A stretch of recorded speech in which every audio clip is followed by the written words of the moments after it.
میں نے مسکرا کر کہا، زبان کوئی بھی ہو، اگر تعلیم ہو تو ہر زبان آسان ہو جاتی ہے۔ وہ ہنسنے لگا اور کہنے لگا، ایسی باتوں تو چھوٹے لوگ ہی کرتے ہیں۔ اس دن مجھے اندازہ ہوا کہ وہ صرف ہمارے حالات پر نہیں بلکہ ہمارے خوابوں پر بھی ہنستے ہیں۔ اسی سال چچی نے اپنے گھر کا ایک پروگرام رکھا اور سب کو دعوت دی۔ پروگرام والے دن جب ہم پہنچے تو دروازے پر ہی کہہ دیا کہ ہمیں معلوم نہیں تھا کہ تم لوگ بھی آ جاؤ گے۔ ویسے بھی تم جیسے لوگوں کے آنے سے ہمارے مہمانوں کے سامنے ہماری کافی بے عزتی ہوتی ہے۔ یہ سن کر امی ہمیں واپس گھر لے آئیں۔ اس دن میں نے ایک اور فیصلہ کیا کہ ہر بے عزتی اور ہر منفی بات میرے لیے سیڑھی بن گئی۔ امی چچی کی باتوں پر افسوس کیا کرتی تھی اور کہتی تھیں کہ تمہیں ان جیسا نہیں بننا۔ میں نے امی سے کہا، امی، ان جیسا بننا مقصد نہیں مگر خود کو ثابت کرنا ضرور ہے۔ اس دن کے بعد میں نے تعلیم کو ہی سب کچھ سمجھ لیا۔ میں نے فیصلہ کر لیا تھا کہ سرکاری اسکول کی طالبہ ہو کر بھی میں اپنا نام بناؤں گی۔ میں سب کو دکھانا چاہتی تھی کہ بھکاری وہ نہیں ہوتے جن کے پاس پیسے نہ ہو، بلکہ وہ ہوتا ہے جس کی سوچ گھٹیا ہو۔ ہائی اسکول کا رزلٹ آیا تو میں بہت خوش ہوئی۔ سادہ سی مارک شیٹ تھی، سادہ سا کاغذ، مگر میرے لیے وہ کسی خزانے کی چابی سے کم نہ تھا۔ میرے ماں باپ نے مجھے بہت دعائیں دی۔ ابو کچھ دیر خاموش رہے، پھر بولے کہ اب آگے کا سوچنا ہے بیٹا۔ سوال یہ تھا کہ آگے کی پڑھائی کیسے ہوگی؟ پہلے ہی بجلی، گیس اور راشن کا خرچ مشکل سے پورا ہوتا تھا۔ کوچنگ، کالج فیس اور کتابیں ہمارے لیے خواب جیسی تھی۔ ابو کی نظریں میری کتابوں پر ٹھہر گئیں، جیسے انہیں بوجھ محسوس ہو رہا ہو۔ میں نے وہ بوجھ ہلکا کرنے کا فیصلہ کر لیا۔ میں نے ابو سے کہا کہ آپ فکر نہ کریں، میں خود تیاری کر لوں گی۔ ابو نے میری آنکھوں میں دیکھا، جیسے پوچھ رہے ہوں کہ کیا واقعی ان کی بیٹی یہ کر سکتی ہے۔ پھر آہستہ سے کہا کہ جو بھی کرو پورے دل سے کرنا۔ میں نے گھر کے کونے والے کمرے کو اپنی پڑھائی کی جگہ بنا لیا۔ وہی پرانا پنکھا، لکڑی کی میز اور ایک چھوٹا سا اسٹول۔ میں نے ایک رجسٹر پر بڑے حروف میں لکھا کہ خواب ادھورے نہیں ہوتے، چھوڑے جاتے ہیں۔ ابو کے ایک دوست کی بیٹی BA کر رہی تھی۔ اس کے پاس کچھ پرانی کتابیں تھیں۔ میں اس کے پاس پڑھنے چلی جاتی تھی۔ اس نے اپنی ساری کتابیں مجھے دے دیں اور پڑھائی میں میری مدد بھی کرنے لگی۔ وہ میری بہت حوصلہ افزائی کرتی تھی اور کہتی تھی کہ تمہارے اندر کچھ کر دکھانے کا جذبہ ہے، ایک دن تم ضرور کامیاب بنو گی۔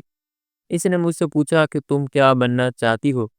میں نے کہا کہ میں IPS آفیسر بننا چاہتی ہوں۔ وہ بولی کہ ایسے خواب تو امیروں کے لیے ہوتے ہیں، تمہارے گھر کے حالات بھی ایسے نہیں، پھر تم یہ خواب کیسے پورے کرو گی؟ میں نے کہا، مجھے بس خود پر اور اللہ پر یقین ہے، اور یہی میری سب سے بڑی طاقت ہے۔ اس دن میں نے فیصلہ کر لیا تھا کہ IPS بننے کا خواب اب صرف خواہش نہیں بلکہ میرا مقصد ہے۔ جب چچی کو پتہ چلا کہ میں اب بھی پڑھائی جاری رکھے ہوئے ہوں تو انہوں نے پھر ایک تیز تیر چلایا۔ کہنے لگیں کہ بھکاری لوگ IPS افسر بننے کے خواب نہ دیکھا کریں، نیندیں خراب ہو جاتی ہیں اور بہت کچھ برباد بھی ہو جاتا ہے۔ اس بار میں خاموش نہیں رہی۔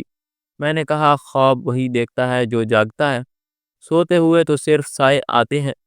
چچی کچھ دیر کے لیے خاموش رہ گئیں اور میں نے دل ہی دل میں اپنے راستے کو اور مضبوط کر لیا۔ وہ خاموش تو ہو گئیں مگر ان کی نظروں میں چھپی ہنسی مجھے صاف دکھائی دے رہی تھی۔ مجھے معلوم تھا وہ ہنس رہی ہیں، مگر وقت آئے گا جب یہی ہنسی شرمندگی میں بدل جائے گی۔ میری پڑھائی جاری رہی۔ زیادہ پڑھنے کی وجہ سے کبھی کبھی میرا ذہن بالکل خاموش ہو جاتا تھا۔ میں آسمان کی طرف دیکھ کر خود سے کہتی کہ ایک دن میں اس آسمان کو بھی چھو لوں گی۔ ہمارے شہر کے پاس ایک چھوٹا سا قصبہ تھا جہاں ضرورت کی ہر چیز مل جاتی تھی۔ وہیں ایک چھوٹی سی لائبریری بھی تھی، اور سب سے اچھی بات یہ تھی کہ وہ ہمارے محلے سے زیادہ دور نہیں تھی۔ امی مجھے پیدل چھوڑ آتیں اور چند گھنٹوں بعد واپس لے بھی آتیں۔ میں نے روز وہاں جانا شروع کر دیا۔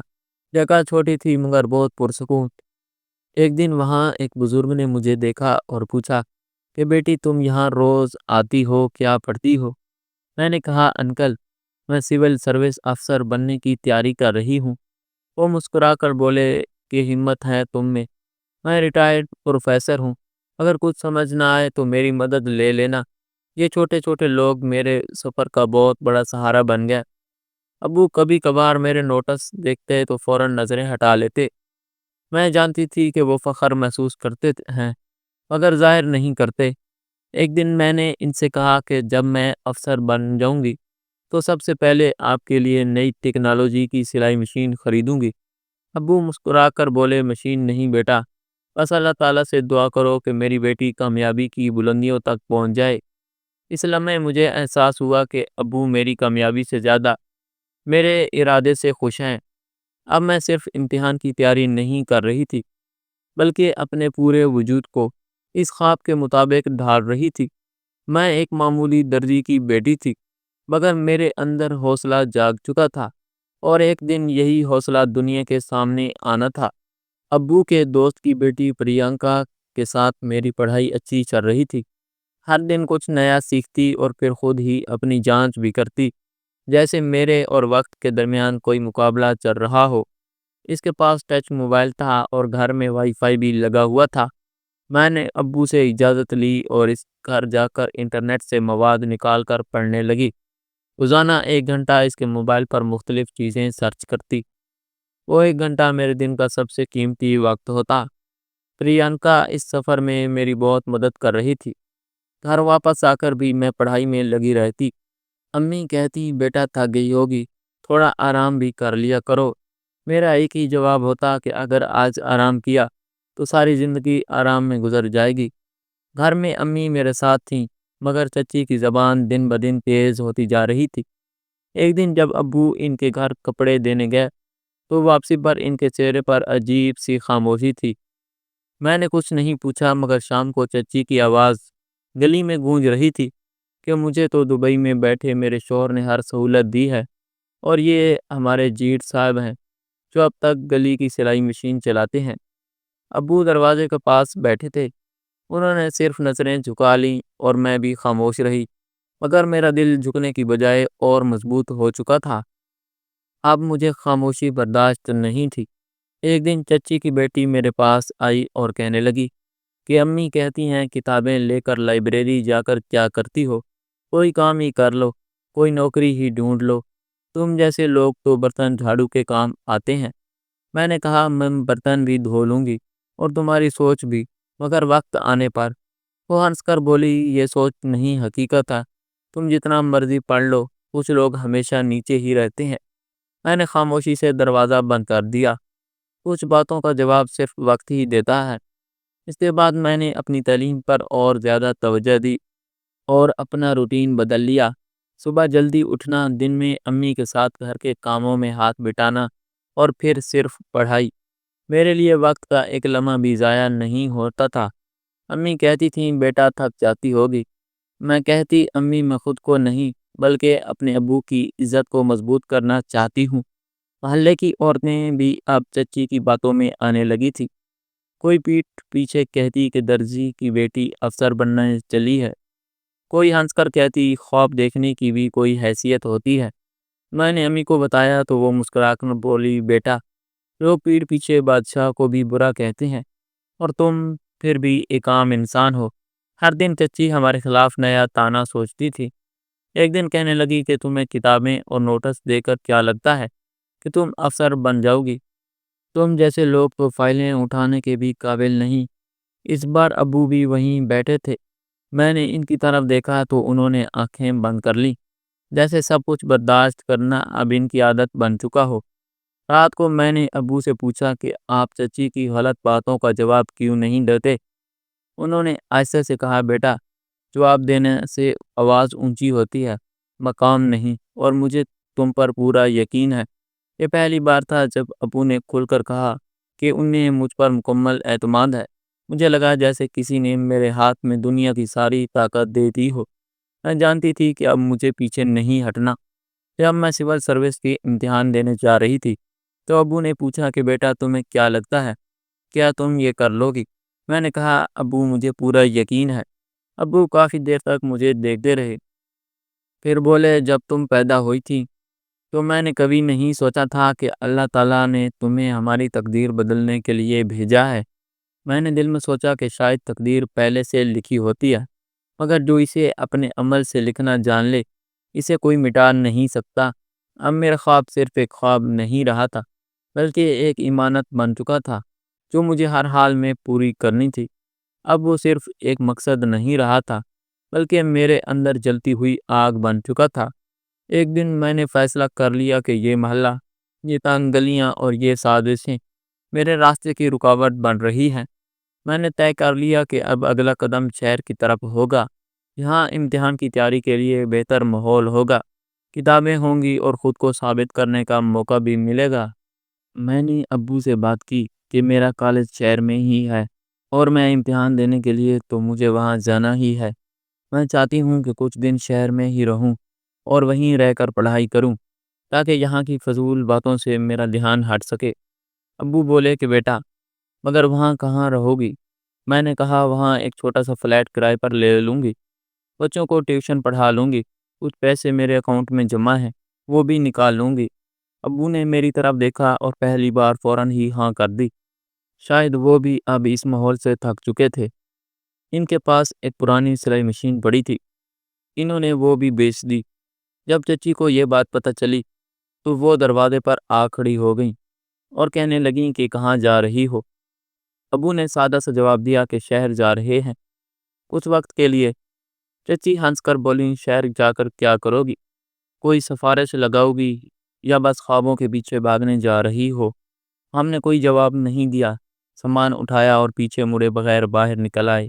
میں جانتی تھی وہ دروازے پر کھڑی ہمیں دیکھ رہی ہیں اور ہمارے خوابوں کا مذاق اڑا رہی ہیں، مگر ایک دن آئے گا جب وہ خود سب سمجھ جائیں گی۔ شہر آ کر سب کچھ نیا لگنے لگا۔ سڑکیں اجنبی تھیں، ان گنت چہرے اور بے شمار گھر۔ ہم نے ایک چھوٹا سا فلیٹ کرائے پر لے لیا تھا۔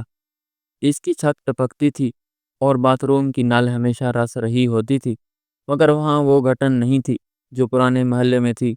ابھی میرے امتحان شروع نہیں ہوئے تھے، امتحان میں 5 مہینے باقی تھے، تب تک مجھے پوری تیاری کرنی تھی۔ شہر کے کالج کی پڑھائی میں بھی دل لگانا تھا اور میں نے تیاری کے لیے ایک اکیڈمی میں داخلہ بھی لے لیا تھا، جہاں شام کو کلاسز ہوتی تھیں۔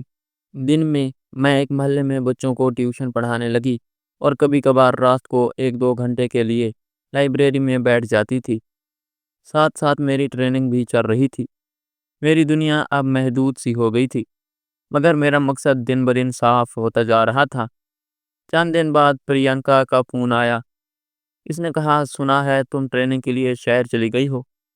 یہ تو بہت اچھی بات ہے، یہاں سب تمہیں بہت یاد کر رہے ہیں، کم از کم مجھ سے مل کر تو چلی جاتی۔ میں نے کہا، پرینکا، میں یہاں صرف امتحان کے لیے نہیں بلکہ اپنی پوری تیاری کے لیے آئی ہوں، بس میرے لیے دعا کرنا میں کامیاب ہو جاؤں۔ شہر میں کوئی نہیں جانتا تھا کہ میں کون ہوں، کہاں سے آئی ہوں اور کس گھرانے سے تعلق رکھتی ہوں۔ میں نے خود کو وقت کے حوالے کر دیا تھا اور فیصلہ کر لیا تھا کہ اب صرف میرے نتائج بولیں گے۔ یہاں پڑھائی کا ماحول بالکل مختلف تھا۔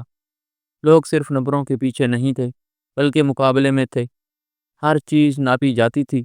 ٹریننگ کے دوران مجھے کافی مشکلات آئیں، مگر میں نے ہمت نہیں ہاری اور جتنا ہو سکا خود کو مضبوط بنانے کی کوشش کرتی رہی۔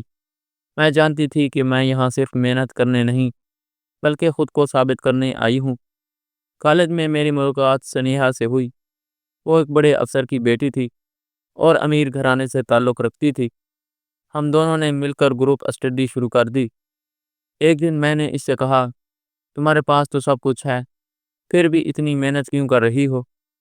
وہ مسکرا کر بولی کہ مقابلہ سفارش سے نہیں، تیاری سے جیتا جاتا ہے۔ اس نے میری لگن دیکھ کر کہا، تم واقعی بہت مضبوط ہو، مجھے لگتا ہے تم اپنی امتحان میں کامیاب ہو جاؤ گی اور ایک دن اپنے شہر کی بڑی افسر بنوں گی۔ میں نے کہا، میری تیاری مکمل ہے، بس میرے لیے دعا کرو کہ میں کامیاب ہو جاؤں، کیونکہ میں اپنے ابو کا سر فخر سے بلند کرنا چاہتی ہوں اور پورے محلے میں انہیں عزت دلوانا چاہتی ہوں۔ جو لوگ میرے ابو کو درزی کہتے ہیں، میں انہیں دکھانا چاہتی ہوں کہ ایک درزی بھی اپنی محنت سے اپنی بیٹی کو افسر بنانے کی صلاحیت رکھتا ہے۔ میری بات سن کر وہ مسکرا دی اور بولی کہ تم جیسے لوگ ہی آگے جا کر کامیاب ہوتے ہیں۔ میں نے اپنا ایک روٹین بنا لیا تھا، صبح پڑھائی، شام کو فلیٹ کے کام اور رات کو 1-2 گھنٹے گھر کو فون پر باتیں۔ امی کہتی بیٹا کہیں یہ شہر تمہیں بدل نہ دے۔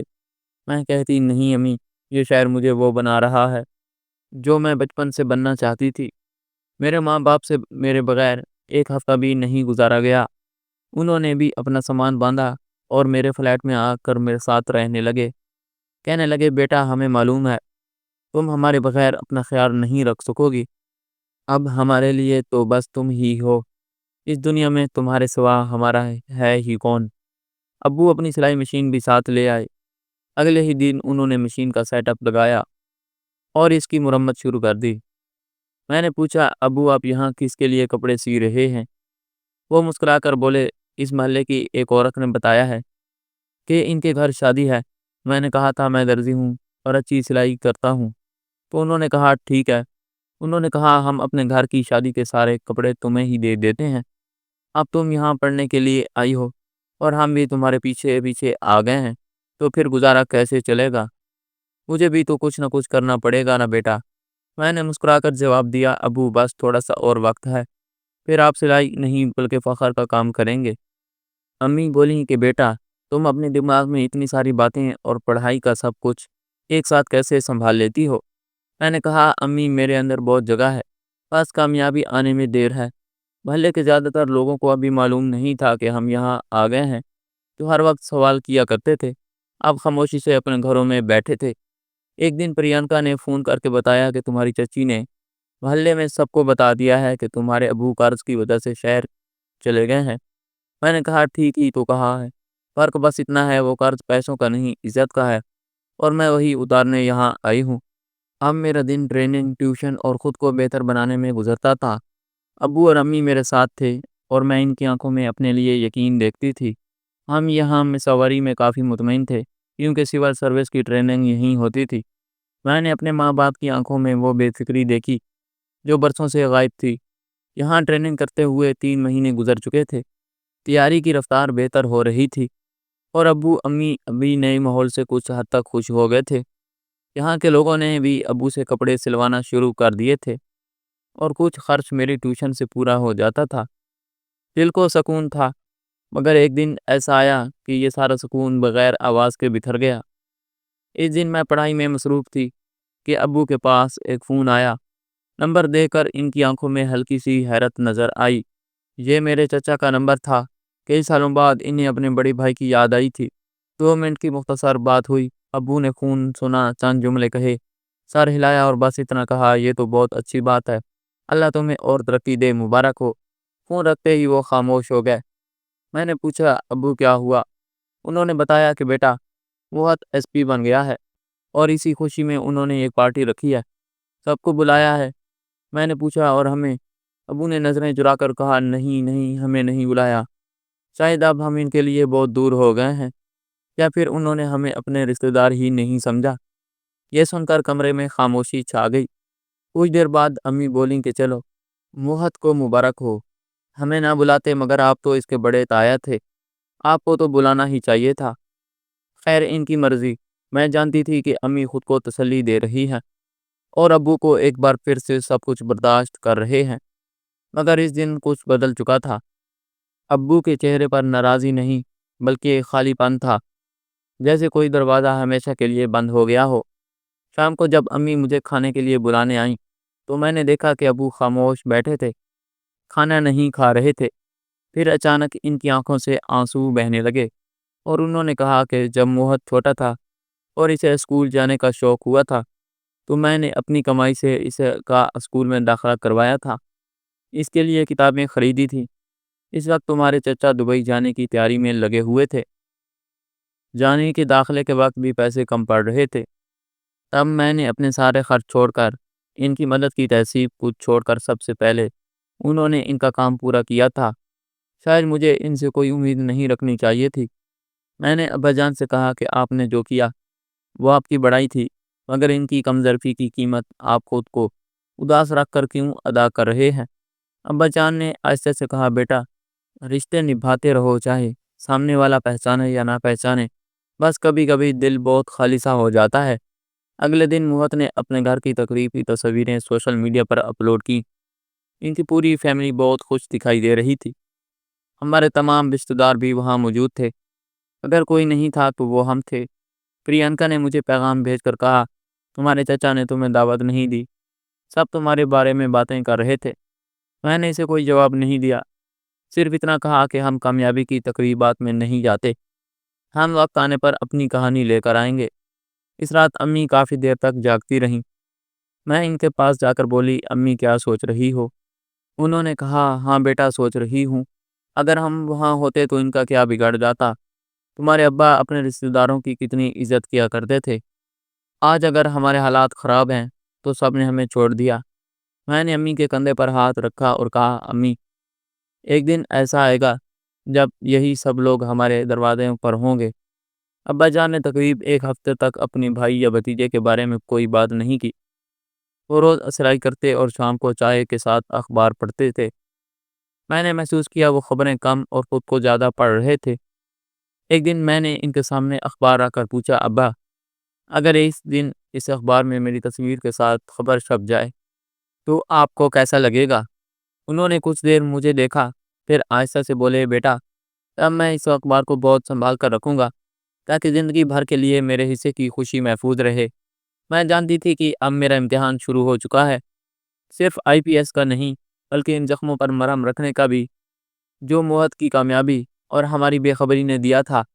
اکیڈمی میں میری ٹریننگ جاری تھی، جو اب ختم ہونے والی تھی کیونکہ امتحان کا وقت قریب آ رہا تھا۔ ایک خاموشی ابا جان کے چہرے پر جم گئی تھی، وہ پہلے جیسے نہیں رہے تھے، کام کرتے کرتے رک جاتے جیسے کچھ یاد آ گیا ہو، اخبار پڑھتے ہوئے صفحہ پلٹنا بھول جاتے تھے۔ ایک دن امی نے مجھے اشارے سے بلایا اور کہا، بیٹا تمہارے ابا کچھ بدلے بدلے سے لگتے ہیں، پہلے جیسی بات اب نہیں کرتے۔ میں نے کہا، امی میں جانتی ہوں ابا کو افسوس ہے کہ چچا کے گھر ہمیں دعوت کیوں نہیں ملی۔ میں نے فیصلہ کر لیا تھا کہ اگر دوبارہ کسی تقریب میں ہمارا نام نہیں آیا تو اس بار ہم خود وہاں جائیں گے، میں اس بار تماشا نہیں بنوں گی۔ میں نے اپنے کمرے میں آ کر کتابیں سمیٹیں، سب کچھ وہی تھا، وہی نوٹس، وہی کتابیں، مگر اب ان کا مطلب بدل چکا تھا۔ اب IPS صرف کامیابی کا راستہ نہیں رہا تھا بلکہ ایک جواب بن چکا تھا، جواب کسی انسان سے بدلہ لینے کا نہیں بلکہ اس سوچ کو جو برسوں سے ہمارے اعتماد کو کچلتی آ رہی تھی۔ میری لگن اور مضبوط ہوتی جا رہی تھی۔ اگلی صبح ابا جلدی اٹھ گئے تھے۔ میں ان کے پاس گئی اور کہا، ابا آج سے میری تیاری کا اصل وقت شروع ہو گیا ہے اور آپ کو وعدہ کرنا ہوگا کہ آپ ہمت نہیں ہاریں گے۔ انہوں نے میری طرف دیکھا، آنکھوں میں نرمی بھی تھی اور بہت سا درد بھی۔ بولے، بیٹا میں ہمت نہیں ہار رہا، بس تھک گیا ہوں۔ میں نے کہا، تو اب میری باری ہے، اب آپ آرام کریں گے اور مجھے آگے بڑھنے دیں گے۔ اس دن کے بعد میرا معمول بدل گیا اور ایک نیا سفر خاموشی سے شروع ہو چکا تھا۔ میں پوری طرح اپنی آزمائش پر توجہ دینے لگی تھی۔ وقت گزرتا گیا، پڑھائی اب میرے لیے ذاتی عبادت بن چکی تھی۔ پھر امتحان کا وقت آ گیا۔ میں نے ہر پرچے کی تیاری دن رات محنت سے کی تھی۔ اب میرے پاس پیچھے ہٹنے کا کوئی راستہ نہیں تھا، نہ کوئی گنجائش۔ میں ابا کی پریشانی اور امی کی جھریوں بھرے ہاتھوں کی امید کو ٹوٹنے نہیں دینا چاہتی تھی۔ میں انہیں معاشرے میں وہ مقام دلانا چاہتی تھی جس کے وہ حقدار تھے۔ ایک ایک کر کے امتحانات ختم ہو گئے۔ امی اور ابا دن رات میرے لیے دعائیں کرتے رہے، مجھے حوصلہ دیتے، محبت سے امتحان کے لیے رخصت کرتے رہے۔ امتحان ختم ہوئے تو اب نتیجے کا انتظار تھا۔ میں جانتی تھی کہ میری کامیابی کا انتظار میرے والدین کے سوا کسی کو نہیں، اور حقیقت بھی یہی تھی۔ جب نتیجہ آیا تو میری آنکھوں میں شکر کے آنسو تھے۔ میں پورے ملک میں 800 کی فہرست میں آ گئی تھی۔ مجھے کامیابی مل چکی تھی، میری محنت رنگ لا چکی تھی، میرے والدین کو نیا حوصلہ مل گیا تھا، مجھے IPS افسر کے لیے منتخب کر لیا گیا تھا۔ میں نے گھر آ کر جب یہ خبر امی اور ابو کو سنائی تو وہ خوشی سے جھوم اٹھے۔ انہوں نے مجھے گلے لگا لیا، پیار دیا، دعائیں دی، اور یہی دعائیں میری زندگی کی سب سے قیمتی دولت بن گئیں۔ ابھی انٹرویو کی باری تھی۔ چند ہفتوں بعد انٹرویو ہوا، مجھ سے سوال جواب کیے گئے۔ میں نے پورے اعتماد کے ساتھ ہر سوال کا جواب دیا اور میں کامیاب قرار پائی۔ میرا انتخاب ہو چکا تھا، میری زندگی کی سب سے بڑا خواب پورا ہو گیا تھا۔ گھر پہنچ کر میں نے ابا کا ہاتھ تھام کر کہا، ابا آپ کو ان کمزور ہاتھوں سے محنت کرنے کی ضرورت نہیں۔ اب آپ کی بیٹی اتنی قابل ہو چکی ہے کہ آپ کو کوئی تکلیف نہیں اٹھانے دے گی۔ آپ کی بیٹی نے وہ مقام حاصل کر لیا ہے جس کا خواب آپ برسوں سے دیکھ رہے تھے۔ ابا نے مجھے دعائیں دیں۔ مہینہ ہم مصوری میں رہے، جہاں میں زیادہ تر اپنی اکیڈمی میں بھی رہی۔ اور اپنے والدین کے قریب بھی۔ اسی دوران پہلی بار ابا نے دل کھول کر اپنے جذبات کا اظہار کیا۔ میری زندگی کا مقصد پورا ہو چکا تھا، مگر اب بھی ایک امتحان باقی تھا، ان لوگوں کے سامنے سچ بن کر کھڑا ہونا جو اس خبر سے بے خبر تھے، کیونکہ نہ انہیں مجھ سے کوئی امید تھی اور نہ ہی ہم سے کوئی غرض۔ موت کی کامیابی کے بعد ہمارے رشتہ داروں میں جیسے جشن کا سماں تھا۔ بار بار سوشل میڈیا پر تصاویریں ڈالی جا رہی تھی، موت کو مبارکباد دی جا رہی تھی۔ ہر ایک کے لیے اب مرکز موت بھی تھا، ہر رشتہ دار اور ہر کزن اس کی ترقی کو اپنی عزت سمجھ رہا تھا۔ اب باری تھی اپنے شہر واپس جانے کی۔ جب میں وہاں پہنچی تو ہم اپنے اسی چھوٹے سے گھر میں آ گئے۔ آج میری کامیابی کا دن تھا۔ میں اپنے شہر میں اسی کی IPS افسر بن کر لوٹی تھی۔ شہر میں ایک بڑا پروگرام تھا جہاں موت کو بھی مدعو کیا گیا تھا۔ کچھ سرکاری شخصیات، بڑے افسر، ان سب آنے والے تھے اور ہمارے کچھ رشتہ دار بھی اس میں شامل تھے۔ میں نے ابا سے کہا ہم وہاں جائیں گے اور اس بار ہم تماشا نہیں بنیں گے۔ ابا کچھ کہنا چاہتے تھے مگر ان کی آنکھوں میں ایسی خاموش رضا تھی کہ وہ چپ ہو گئے۔ وہ مجھے اب روکنے والے نہیں تھے۔ انہیں اندازہ ہو چکا تھا کہ وقت بدل چکا ہے۔ شام کو جب ہم اس تقریب میں پہنچے تو وہ ایک بڑے ہوٹل تھا۔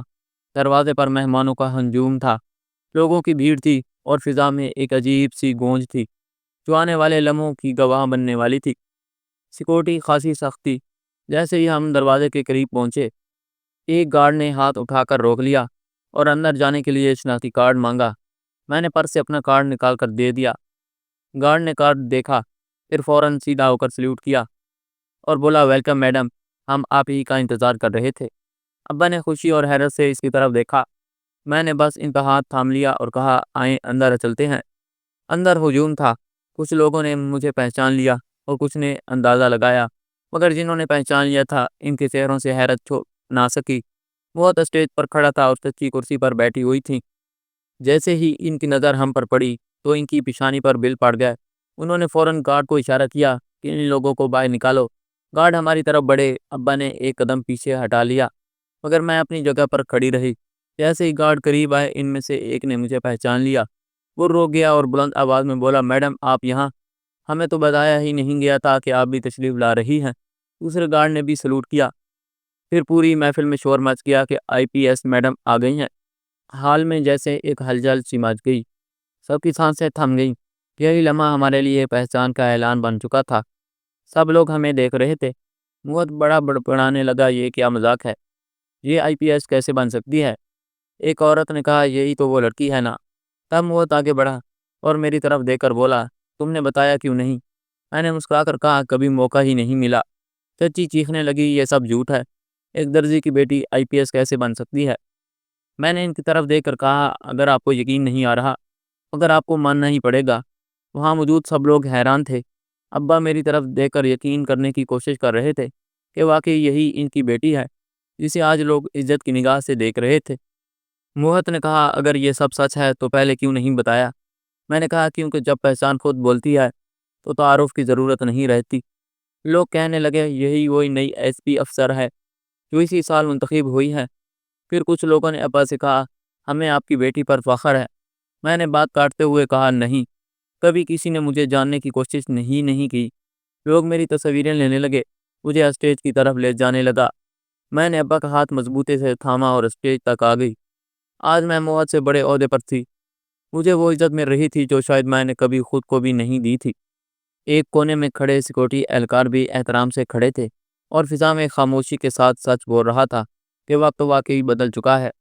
افسر نے مائک پر بلند آواز میں اعلان کیا اور مہمانوں کو بتایا گیا آج ہمارے درمیان IPS میڈم موجود ہیں جنہوں نے اسی سال ہمارے شہر کی نمائندگی کرتے ہوئے یہ اعزاز حاصل کیا اور شہر کا نام روشن کیا۔ پورا حال تالیوں سے گونج اٹھا اور کئی لوگوں کے قدموں تلے جیسے زمین نکل گئی۔ موت کی نظریں جھک گئیں اور اس کی آنکھوں میں شرمندگی صاف جھلک رہی تھی۔ میں نے اسٹیج پر مختصر سی گفتگو کی اور پھر اپنے والدین کے ساتھ واپس جانے لگی۔ جاتے ہوئے موہت نے ہمت کر کے مجھ سے ہاتھ ملایا۔ چچی نے آنکھوں پر ہاتھ رکھ لیا اور کہنے لگی یہ سب کسی خواب جیسا لگ رہا ہے۔ والد نے سر جھکا لیا جیسے خود سے سوال کر رہے ہوں۔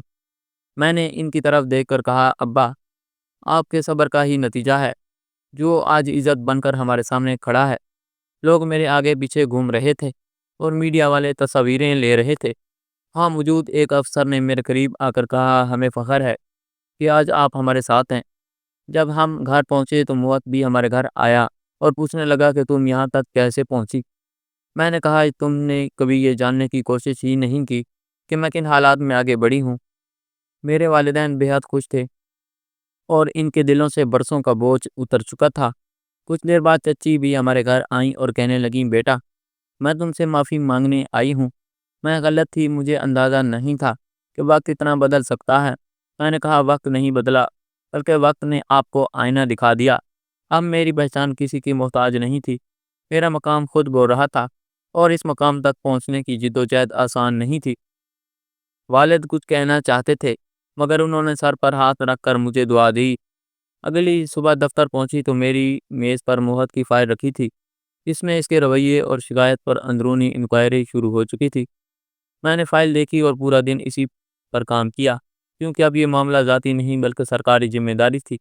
شام کو میں نے اعلیٰ افسران کو فون کر کے بتایا کہ رپورٹ مکمل ہو چکی ہے اور میں ای میل کر رہی ہوں۔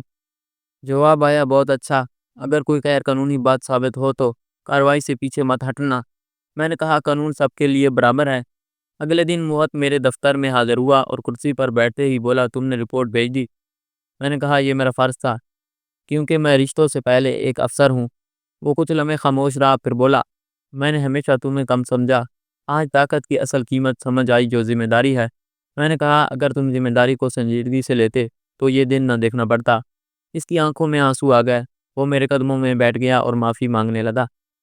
میں نے اسے اٹھنے کا اشارہ کیا اور کہا، عزت تمہارے والدین کی ہے، اگر واقعی توبہ کرنی ہے تو وہاں جا کر کرو جہاں تم نے سب سے زیادہ نقصان پہنچایا۔ اس لمحے مجھے یقین ہو گیا کہ اصل فتح بدلہ نہیں بلکہ انصاف اور سچ کے ساتھ کھڑا ہونا ہے، اور یہی سبق میری پوری کہانی کا حاصل تھا۔ وہ وہاں سے چلا گیا۔ اس شام ہمارے گھر کے دروازے پر دستک ہوئی۔ امی نے دروازہ کھولا تو سامنے چچی کھڑی تھی، آنکھوں میں گھبراہٹ صاف نظر آ رہی تھی۔ بولی، بھابھی، میں آپ کے آگے ہاتھ جوڑتی ہوں، پلیز عبدالباسط بیٹا اپنی بیٹی سے کہیے میرے بیٹے کی نوکری بچا لے، اس سے غلطی ہو گئی ہے اور ہم سے بھی بہت بڑی غلطی ہو گئی۔ پھر انہوں نے میری طرف دیکھ کر کہا، بیٹا، ہم تمہیں کبھی سمجھ ہی نہ سکے، ہمیں معاف کر دو۔ وہ اس کی نوکری خطرے میں ہے، وہ ٹوٹ چکا ہے۔ ابو نے خاموشی سے ان کی بات سنی، پھر دھیرے سے بولے، ہم نے کبھی تم سے عزت نہیں مانگی، بس نظر انداز ہوتے رہے، مگر تمہیں کیا لگا کہ ہم تمہارے مقابلے کی نہیں؟ چچی کی آواز کانپنے لگی۔ بولے، بھائی، ہماری سوچ چھوٹی تھی، مگر فاطمہ نے آج سب کچھ بدل دیا، پلیز ہمیں معاف کر دو اور ہمارے بیٹی کی نوکری بچا لو۔ ابو نے میری طرف دیکھا، میں خاموش کھڑی سب سن رہی تھی۔ چچی روتے ہوئے بولی، بیٹا، میں جو باتیں تمہارے ابو کو سناتی رہی، آج وہی سب میرے بیٹے کے سامنے آ کھڑی ہوئی۔ تم نے ہمارا سر جھکا دیا، مگر اگر یہ جھکنا ہماری اصلاح ہے تو ہمیں یہ منظور ہے۔ اگلے دن موہت پھر میرے پاس آیا، اس بار آنکھوں میں آنسو بھی تھے اور بدلا ہوا لہجہ بھی۔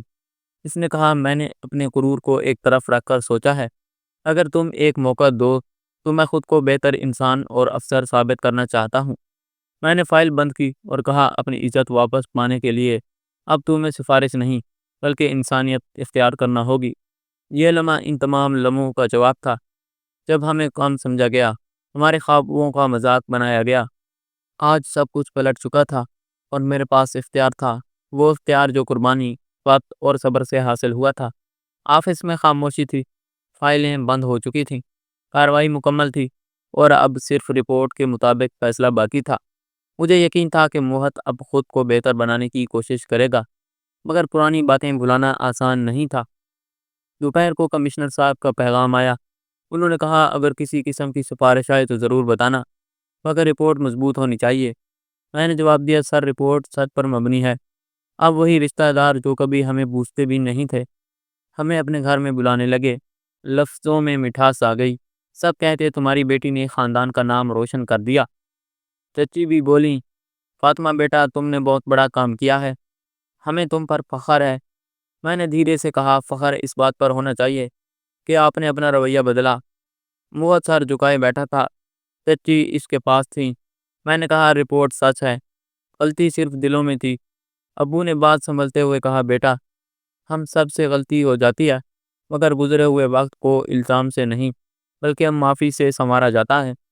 میں نے اپنی بات جاری رکھی اور کہا، اگر آئندہ کسی کمزور، کسی غریب یا کسی بے بس کو حقیر سمجھا گیا تو وہ اپنی عزت خود کھو دے گا۔ میں اس خاندان کا حصہ ہوں، مگر اب اس شہر میں ایک بڑی افسر بھی ہوں۔ اگلی غلطی پر نوکری جائے گی۔ موت نے سر اٹھا کر کہا، میں وعدہ کرتا ہوں کہ اب کسی کے ساتھ ناانصافی نہیں کروں گا۔ چچی نے ابو کے سامنے ہاتھ جوڑ کر کہا، بھائی ہمیں معاف کر دو، ہم میں غرور تھا، مگر آپ کی بیٹی نے ہمیں سبق سکھا دیا۔ ہر طرف میری ہی باتیں ہو رہی تھی، سب کی نظریں مجھ پر تھیں۔ میں نے سب کو دیکھ کر کہا، یہ کامیابی میری نہیں، یہ میرے والدین کی تربیت، میرے والد کے صبر اور اللہ تعالیٰ پر یقین کا نتیجہ ہے، اور یہی میری اصل پہچان ہے۔ غربت کسی کی غلطی نہیں ہوتی، مگر غرور انسان کو اندر سے توڑ دیتا ہے۔ یہ بات کہہ کر جب میں باہر نکلی تو آسمان پر ہلکی سی ہوا چل رہی تھی، جیسے وقت نے خود ہمیں تبکیر دی ہو۔ وہ پریشانیاں جو برسوں ہمارے دروازے پر دستک دیتی رہیں، وہ منفی باتیں جو ہم نے لوگوں کی زبانوں سے سنی، سب اب تعریف اور عزت میں بدل چکی تھی۔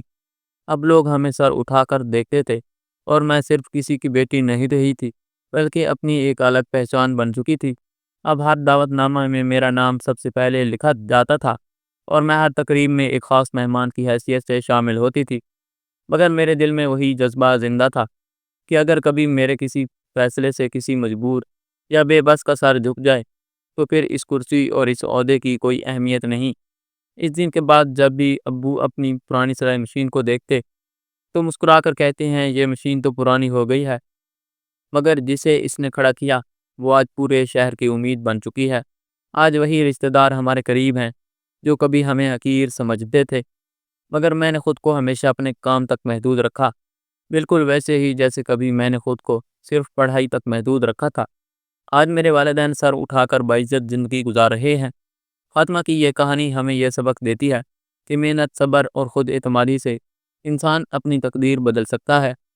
غربت یا لوگوں کی نفرت انسان کی صلاحیت کو روک نہیں سکتی، بلکہ اس کا حوصلہ اور مضبوط ارادہ ہی اس کی اصل پہچان بنتا ہے۔ فاطمہ نے اپنے والد کی خاموش قربانیوں اور ماں کی یقین کو طاقت بنایا، چچی کے تانوں کو حوصلے میں بدلا، اور ثابت کر دیا کہ خواب سوتے ہوئے نہیں بلکہ جاگتے ہوئے دیکھے جاتے ہیں۔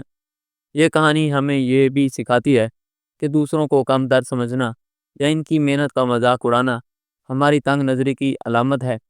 رشتے دولت یا عہدے سے نہیں بلکہ فرض اور احترام سے نبھائے جاتے ہیں۔